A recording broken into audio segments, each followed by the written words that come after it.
কোন milk cleanser বাজার থেকে কিনে ব্যবহার করবে সেটা বুঝতে পারছো না, নাকি কেনার মতো সামর্থ্যও হচ্ছে না? আজ চলো একটা সুন্দর মিল্ক ক্লিনজার তোমাদের সাথে শেয়ার করি। নিয়েছি 1 চামচ দুধ। সেটা তোমরা র মিল্কও নিতে পারো কিংবা ফোটানো দুধ হলেও চলবে, গরুর দুধ হলেও চলবে, তার সাথে বাজার থেকে যে দুধ আসে সেটা হলেও চলবে। তার উপর 1 ফালি অ্যালোভেরা কেটে তার জেলের সাথে ভালো করে মিশিয়ে নিয়ে হাতের উপর অনেকক্ষণ ধরে ম্যাসাজ করেছি। অনেকক্ষণ মানে তাও ঠিক কতক্ষণ বলো তো? ওই ধরো 3 মিনিট বা তার থেকে বেশি হলে আর কতই বা 5 মিনিট মতো ম্যাসাজ করেছি। তারপর 2 মিনিট ছেড়ে দিয়েছি। তারপর আলতো হাতে ভেজা একটা টাওয়েল দিয়ে মুছে মুছে তুলে নিয়েছি।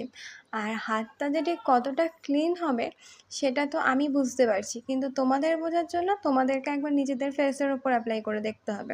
শুধু ফেস কেন, হাত পা যেখানে যেখানে তোমাদের মনে হচ্ছে একটু ডার্ট জমে গেছে সেখানে তোমরা কন্টিনিউ দিনে 2বার করে ব্যবহার করো।